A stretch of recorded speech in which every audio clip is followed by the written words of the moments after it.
اللہ اکبر۔ اچھا خاصا اتنے قوی اور بہادر مضبوط دشمن کے اوپر قبضہ کیا تھا، سینے پر سے اتر آئے۔ پھر تھوڑی دیر بعد دیکھا کہ وہ ٹہل رہے، وہاں ٹہلتے ٹہلتے دیکھا کہ پھر اس کے سینے کے اوپر جا کر سوار ہو گئے، اور اس کے بعد پھر اس کے سر و تن میں جدائی کر دی۔ اب جب یہ واقعہ ختم ہو گیا تو وہاں سے جب علی تشریف لے آئے تو پوچھنے والوں نے پوچھا کہ علی ماجرا کیا تھا؟ تم نے جب ایک بار اس کے اوپر قبضہ کر لیا تھا تو اس کو زندہ کیوں چھوڑا؟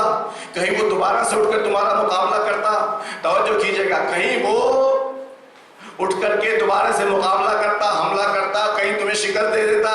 کہا نہیں، مسئلہ یہ ہے کہ جب میں اس کے سر و تن میں جدائی کرنا چاہتا تو اس نے گستاخی کی، آب دہن پھینکا۔ سنا ہے نا آپ نے؟ آب دہن اس نے پھینکا۔ اب جیسے ہی اس نے گستاخی کی مجھے غصہ آ گیا۔ اب جو غصہ آیا تو میں سر و تن میں جدائی کرنے جا رہا تھا کہ میں نے دیکھا کہ غصہ بھی آ گیا ہے، لہٰذا میں نیچے اتر آیا، غصے کو ٹھنڈا کر لیا۔ اب غصے کو ٹھنڈا کر لیا اور یہ طے کر لیا کہ اب میں اس کو دشمن خدا کو قتل کروں گا، اور جا کر کے میں نے اس کو قتل کر دیا۔ ٹھیک ہے، یہ بات آپ کے سماعتوں کے حوالے ہو گئی کہ علی نے ایک اتنے خطرناک دشمن کے اوپر قبضہ کرنے کے بعد اس کو چھوڑ کر کے اپنے غصے کے اوپر کنٹرول کر کے اس کے بعد سے پھر اس دشمن کو قتل کیا ہے۔ آخر یہ بیچ میں ماجرا کیا ہوا کہ علی نے اپنے غصے کو پہلے ٹھنڈا کرنا واجب سمجھا، اس کے بعد دشمن کو قتل کرنا واجب سمجھا۔ توجہ کیجئے گا، یہ بیچ میں ماجرا کیا ہے؟ جب علی سے پوچھا گیا تو انہوں نے بس اتنا جواب دیا کہ میں نے یہ چاہا کہ جو کام میں اللہ کی مرضی کی خاطر کرنے جا رہا ہوں اس میں میرا غصہ شریک نہ ہونے پائے۔ کاش یہ بات میں آپ تک پہنچا سکوں کہ میرا غصہ شریک نہ ہونے پائے۔ علی اپنے عمل کو اتنا خالص کرنا چاہتے ہیں کہ کہیں سے کہیں تک اپنا نام نہیں آنے دینا چاہتے، اسی لیے پیغمبر خدا نے ان کو یہ سند دی کہ ضربت علی یوم الخندق افضل من عبادت الثقلین، علی کی ایک ضربت خندق کے دن ثقلین کی عبادت سے بہتر ہے، ثقلین کی عبادت سے بہتر ہے۔ اسی لیے جب ابن ابی الحدید نے اپنے استاد سے پوچھا، اے استاد یہ بتائیے کہ علی ابن ابی طالب افضل یا باقی خلفاء افضل؟ تو استاد کا جواب سنیے گا کہ بھائی میں تمہیں کیا بتاؤں کہ کون افضل، بس پیغمبر کا یہ فرمان سن لو کہ علی کی ایک ضربت ثقلین کی عبادت پر بھاری ہے، تو جس کی ضربت تمام جن و انس کی عبادت پر بھاری ہو اس کے مقابلے میں کون ٹھہر سکتا ہے؟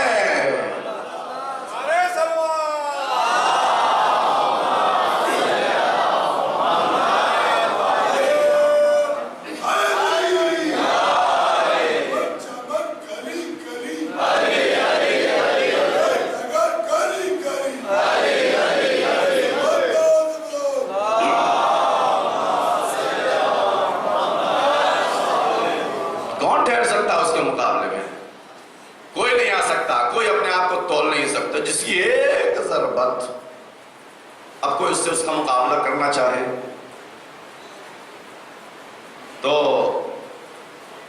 اردو میں ایک مثال ہے سورج کو چراغ دکھانا۔ سورج کے سامنے وہ دیا جو جلاتے ہیں مٹی کے اس برتن میں، وہ سورج کو دکھائیے کہ ہمارے پاس بھی لائٹ ہے، اس کی کیا اوقات ہے؟ اس کا تو سایہ بھی نہیں ہوگا، کوئی وجود ہی نہیں ہے، اس کا کوئی وجود نہیں ہے۔ لیکن میں جو توجہ آپ کے سامنے رکھنا چاہتا ہوں وہ یہ کہ علی نے کیا کسی جنگ میں بغیر اللہ کی مرضی کی تلوار چلائی ہے؟ چلائی ہے کبھی؟ علی کا کوئی کام بتا سکتا ہے کہ اللہ کی مرضی کے علاوہ ہو؟ لیکن حضور نے آج ہی کے دن یہ عنوان اور یہ فضیلت علی کی کیوں بتائی؟ خندقی کے دن کہ آج کی ضربت علی کی کی عبادتوں سے بہتر ہے؟ توجہ کیجئے گا، کیوں؟ شاید ایک وجہ یہ ہو کہ علی نے اس جنگ میں ہر قسم کے دشمن کو مارا ہے۔ توجہ کیجئے گا، دشمن دو طرح کے ہوتے ہیں عزیزو، اور جب دشمن دو طرح کے ہوتے ہیں تو جہاد بھی دو طرح کے ہوتے ہیں، جیسا دشمن ویسا جہاد۔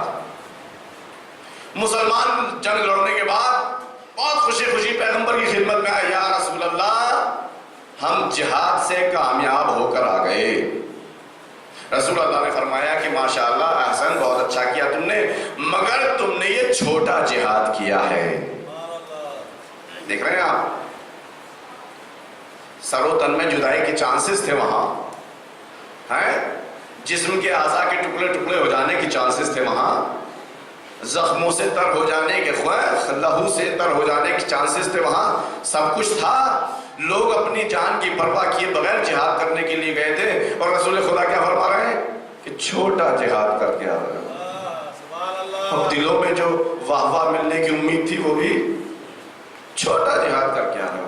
یا رسول اللہ ہم تو وہاں پر ہتھیلی پر جان لے کر گئے تھے، اور آپ فرما رہے ہیں کہ چھوٹا جہاد کر کے۔ ہاں تو یا رسول اللہ فرمائیے کہ بڑا جہاد کیا ہے؟ توجہ کیجئے گا، فرمائیے کہ بڑا جہاد کیا ہے، ذرا وہ بھی کر لیں۔ فرمانے لگے کہ جہاد میرا بڑا یہ ہے کہ تم اس دشمن سے لڑو کہ جو تمہارے وجود کے اندر ہے، اس دشمن سے لڑو جو تمہارے وجود کے اندر ہے۔ وہ دشمن کون ہے؟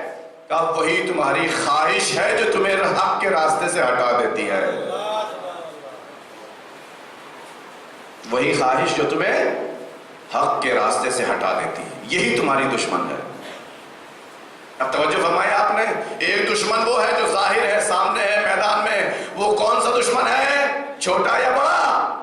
چھوٹا دشمن۔ وہ آیا تھا کل کفر مگر تھا چھوٹا دشمن ہے۔ علی جب لڑنے کے لیے چلے، اس سے تو چھوٹے دشمن سے لڑنے کے لیے گئے، اس کو زیر کر لیا، اس کو قتل کرنا چاہتے ہیں، مگر اب یہاں نفس نے غصہ دلا کر بڑے دشمن کو بھی ظاہر کر دیا۔ علی نے اس چھوٹے دشمن کو چھوڑ کر پہلے اپنے بڑے دشمن کو قتل کیا، اس کے بعد چھوٹے دشمن کو قتل کیا۔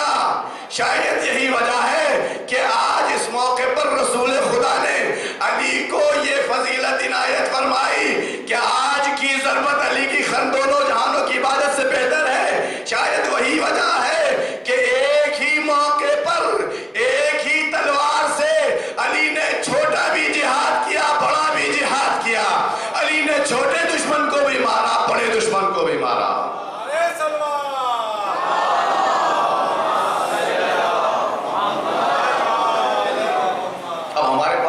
نمونے ہیں تو ہمیں کس بات کی فکر ہے؟ اب ہمارے پاس چھوٹا دشمن آ جائے چاہے بڑا دشمن ہمارے ساتھ رہے، ہمیں کیا فکر ہے؟ ہم تو علی کے پیروکار ہیں۔ علی ایسے حساس موقع پر بھی دھیان رکھتے ہیں کہ وہ بڑا دشمن حملہ نہ کرنے پائے۔ تو آئیے ہم بھی اپنی زندگی میں یہ دھیان رکھنے کی کوشش کریں کہ یہ جو دشمن ہمارے ساتھ ساتھ لگا ہوا ہے، وہ خواہش جو ہمیں راہ حق سے ہٹا دیتی ہے، اس کو ہم اپنے اوپر غالب نہ آنے دیں، کسی بھی لمحے غالب نہ آنے دیں۔ اگر ایسا ہم نے کیا میرے عزیزوں تو اللہ ہمارے دل کی آنکھوں کو ایسا کھول دے گا کہ جس کی بنیاد پر ہمیں حق اور باطل میں فرق کرنے میں نہایت آسانی ہو جائے گی، اور ہماری نظریں ہمیشہ ہمارے امام کی مرضی کے اوپر ٹک جائیں گی کہ ہمارے زمانے کا امام ہم سے کیا چاہتا ہے۔ الحمدللہ ہم وہ قوم ہیں کہ جس کا امام آج ہمارے سر کے اوپر اپنی رحمتوں کا سایہ کیے ہوئے ہیں۔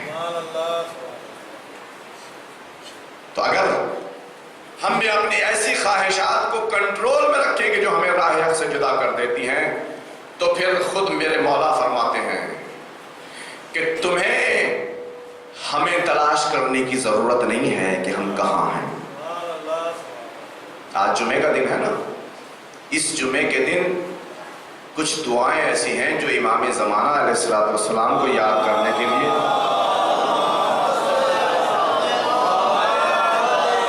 پڑھی جاتی۔ دعائیں نطبہ ہے مثال کے طور پر، دعائیں عہد ہے مثال کے طور پر، مخصوص ہے زیارت کی مولا، صلوات ضراب اصفہانی ہے جو مفاتی میں موجود ہے، نماز امام زمانہ ہے، مختلف چیزیں، کیونکہ جمعے کا دن سید الایام ہے اور ہمارے زمانے کے امام سے متعلق ہے، لہذا مومنین پر یہ فرض ہے کہ وہ اپنے مولا کو اور اپنے زمانے کے امام کو یاد رکھیں۔ مولا کی مرضی اگر ہم اپنے مد نظر رکھیں گے تو پھر میرا مولا یہ فرماتا ہے کہ تمہیں ضرورت نہیں ہے کہ تلاش کرو کہ ہم کہاں ہیں، مکے میں ہیں کہ مدینے میں ہیں، کسی زمین پر ہیں، برمودا ٹرائنگل میں ہیں، مدینے میں ہیں، کسی پہاڑ کی وادی میں ہیں، یہ تلاش کرنے کی ضرورت نہیں ہے تمہیں۔ شیخ مفید کو جو خط لکھا میرے مولا نے، اس میں یہی فرمایا کہ ہمارے شیعوں سے کہہ دو کہ تمہیں ہمارے پیچھے آنے کی ضرورت نہیں ہے، تم اپنے آپ کو اس لائق بناؤ کہ جس کی بنیاد پر ہماری محبتیں تمہارے دل کے اندر مضبوطی کے ساتھ بیٹھ جائیں اور ہمارے دشمنوں کے کردار سے دوری اختیار کرو، تو پھر تمہارا یہ امام خود تمہاری ملاقات کے لیے آئے گا۔ کتنا آسان ہے، ضرورت ہی نہیں ہے جانے کی کہیں۔ یا آپ کربلا جانے کو اپنی سعادت سمجھتے کہ نہیں سمجھتے؟ نجف کی زیارت کو اپنے لیے خوش قسمتی سمجھتے کہ نہیں سمجھتے؟ مشہد جانے کے لیے آپ دن بھر عمر بھر تڑپتے کہ نہیں تڑپتے؟ جی، جنت البقیع کی زیارت کو اپنی خوش نصیبی سمجھتے کہ نہیں سمجھتے؟ سمجھتے ہیں نا؟ تو میرا مولا وہاں اپنی زیارت کے لیے کہیں نہیں بلا رہا ہے، وہ آنے کے لیے تیار ہے۔ میں مسلسل اپنی چند مجلسوں میں اس بات کو عرض کر چکا تھا کہ کاش ہم اپنے دل سے یہ انڈیکیٹ کر دیں، یہ اشارہ دے دیں کہ مولا ہم آپ کی طرف آنا چاہتے ہیں، وہ خود ہمیں اپنی طرف بلانے کا انتظام کر دیں گے۔ شیخ مفید کو خط کا اس میں ہی لکھا کہ ہمارے شیعوں سے کہہ دو کہ وہ پرہیزگاری اپنا شعار بنا لیں، خدا کی معصیت اور گناہ سے بچیں، ایک دوسرے پر ظلم کرنے سے بچیں، اور ایسا کام کریں کہ جس کی بنیاد پر ہماری محبتیں بھی ان کی شامل حال ہو جائیں۔ بس پھر ان کو کہیں جانے کی ضرورت نہیں، ہم خود ان سے زیارت کے لیے آئیں گے، ہم خود ان کی ملاقات کے لیے آئیں گے۔ کتنا خوش قسمت ہوگا وہ انسان کہ جس کی زیارت کے لیے اس کے زمانے کا امام اس کا انتظار کرے، کتنا خوش قسمت۔ بس میں بات ختم کر رہا ہوں عزیزوں۔ تو یہ ہمارے دل کے اندر خواہشات ہیں، یہ بہت اچھی چیز ہے، مگر اگر انہی خواہشات نے ہم کو راہ حق سے ہٹا دیا تو بس یہیں سے ہم راہ حق سے ہٹ گئے اور گمراہی شروع ہو گئی۔ اب اس سے کوئی فرق نہیں پڑتا کہ ہمارا نام کیا ہے، ہمارے تن کے اوپر کیسا لباس ہے، ہم کس محلے میں رہتے ہیں، ہم کھاتے کیا ہیں، ہم سنتے کیا ہیں، ہم کس کے پیچھے نہیں۔ اگر ہماری خواہشات نے ہم کو اس کیریکٹر اور اس عمل کے اوپر ابھارا جو علوی کیریکٹر ہے، جو حسینی کردار ہے، تو پھر ہمیں ان کے ساتھ ہونے سے کوئی نہیں روک سکتا۔ لیکن اگر ہماری خواہشات نے ہم کو اس راستے سے الگ ہٹا دیا تو پھر ہم کسی نام کے بھی ہوں، کسی محلے کے بھی ہوں، ہم ان سے دور ہوتے چلے جائیں گے۔ یہی درس ہے کربلا والوں کا۔ ایک جوان ہے کربلا کے اندر جس کی تمام تمنا یہ ہے کہ کاش عاشور کا دن آ جائے تو میں اپنے جوہر دکھاؤں، لیکن پوری زندگی کے آرزو اس انسان کی، تلوار کا دھنی ہے، دشمن کے لشکر میں مسلسل یہ چرچا ہے کہ اگر وہ میدان میں آ گیا تو پھر فوج پسپا ہو جائے گی۔ جس انسان کو خدا سے طلب ہی کیا گیا ہو اس کام کے لیے، اس کے دل میں کیسی آرزو رہی ہوگی کہ عاشور کا دن آ جائے پھر میں اپنے جوہر دکھاؤں۔ شب عاشور عباس خیموں کے چاروں طرف اپنے گھوڑے کے اوپر سوار ہو کر پہرا دے رہے ہیں، اپنی ڈیوٹی بہت اچھے سے۔ کبھی دشمن کی طرف دیکھتے ہیں، کبھی ابن خیام کی طرف دیکھتے ہیں، کتنا فاصلہ ہے، کوئی دشمن تو نہیں آ رہا، کیا انتظام کر سکتے ہیں؟ پہرا پورا ہے پکا۔ اتنے میں ہی ہلال آ گئے، عباس کیا کر رہے ہو؟ کہا دیکھتے نہیں دشمنوں نے ہمارے مولا اور آقا کو چاروں طرف سے گھیر رکھا ہے، ہم اپنا فرض انجام دے رہے ہیں۔ عباس تمہیں پتا ہے کل کیا دن ہے؟ کہا ہاں مجھے معلوم ہے، کل پیکار کا دن ہے۔ کہا عباس تمہیں معلوم ہے کہ تمہارے بابا علی ابن ابی طالب نے تمہیں کس لیے خدا سے طلب کیا تھا؟ بس اتنا سننا تھا کہ عباس کو کوئی ایک انگڑائی آئی اور اسی گھوڑے کے اوپر رکاب کے اوپر کھڑے ہو گئے۔ اے ہلال، عباس کو جوش دلاتے ہو قبضہ شمشیر پر ہاتھ رکھ کے فرمایا کہ ذرا کل ظہر عاشورہ آنے دو، پھر دیکھنا علی کا ہلال کیسے جوہر دکھاتا ہے۔ معلوم ہوتا ہے کہ عباس کے دل میں لڑنے کی پوری تمنا موجود ہے، پوری آرزو ہے۔ اللہ عباس نے اپنی تلوار کو سیکل کیا ہوا ہے کل اسی کام کے لیے، مگر عباس کوئی چھوٹا موٹا مجاہد تو نہیں ہے، یہ تو بڑے مجاہد کا بڑا مجاہد بیٹا ہے۔ ہم کہتے ہیں کہ تلوار کا دھنی ہے، اور یقیناً یہ عباس تلوار کا دھنی ہے، مگر اگر صرف تلوار سے جہاد کرے تو چھوٹا مجاہد ہے، اسے تو اپنے بڑے دشمن کو بھی کربلا میں قتل کرنا ہے۔ لہذا عباس آ گئے، دست ادب جوڑ دیے، مولا مجھے بھی اجازت دے دیجیے۔ اے کاش اس اجازت لینے کی آواز کو زینب نے نہ سنا ہو، ام کلثوم نے نہ سنا ہو۔ مولا اجازت دے دیجئے۔ عباس کو دیکھ کر کے، عباس کی تنہائی کو دیکھ کر کے سید الشہداء کا چہرے کا رنگ بدل گیا۔ فرمایا عباس تم میرے لشکر کے علمبردار ہو، اگر چلے جاؤ گے تو سب بے آری و وارث ہو جائیں گے۔ اب عباس نے ادھر دیکھا ادھر دیکھا، مولا کی خدمت میں عرض کر دیا ہے مولا وہ لشکر کہاں رہا جس کا میں علمبردار ہوں؟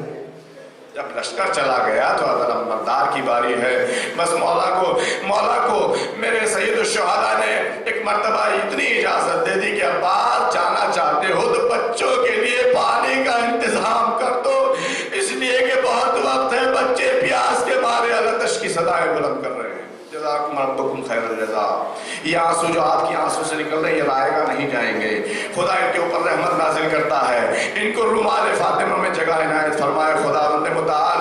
عباس نے سکینہ کے خیمے کی طرف رخ کیا، آواز دی بی بی اپنی مشکیزہ لے آؤ، تمہارا یہ چچا پانی کا انتظام کرنے کے لیے جانا چاہتا ہے۔ سکینہ کے دل کے اندر ایک خوشی کی لہر دوڑ گئی، ارے جس پانی کے لیے میں اتنے دنوں سے التش کی صدائیں بلند کر رہی ہوں، اب میرا دلیر چچا میرے لیے پانی کا انتظام کرے گا۔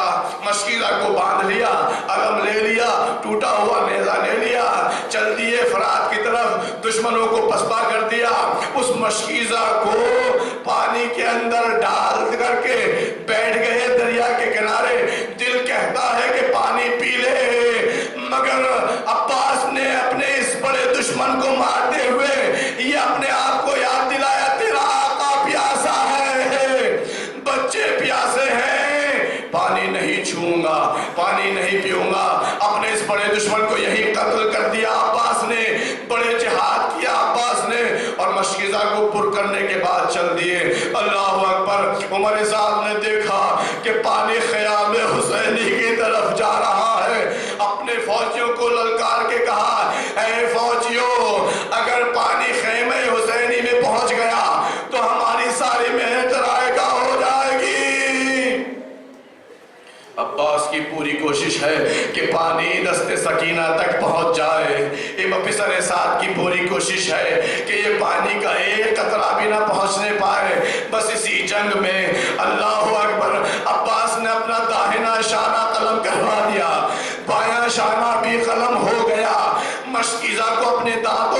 پکڑ کر کے عباس نے اس کی حفاظت اس طرح سے کرنی چاہیے کہ اپنے آپ کو گھوڑے کے اوپر گرا دیا.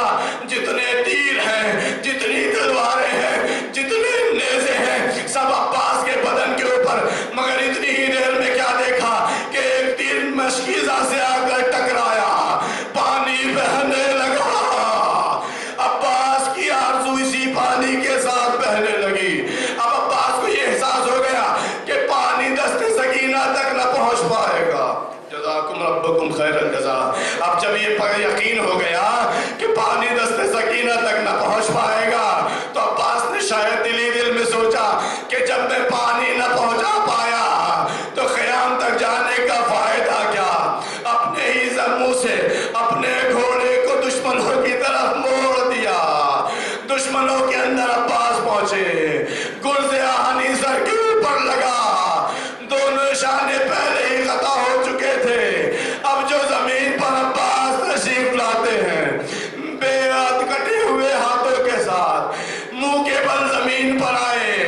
اسی لیے ام البنین یہی نوحہ کرتی کرتی اس دنیا سے چلی گئی. ارے جب کوئی گھوڑے سے زمین پر آتا ہے تو اپنے ہاتھوں کا سہارا لیتا ہے. اے عباس یہ بتاؤ، جب تم زمین پر آئے تھے تو تم نے کس چیز کا سہارا لیا تھا؟ زمین پر آ گیا عباس، آواز دی آقا سلام ہو. حسین نے عباس کی آواز سنی، اپنی کمر کو پکڑ لیا. اے عباس، تم صرف بیویوں کے لیے ڈھارس نہ تھے، حسین بھی آج بے سہارا ہو گیا. اب حسین اس لائق نہ رہا. انا للہ و انا الیہ راجعون. رضا بقضائہ و تسلیم. ماتم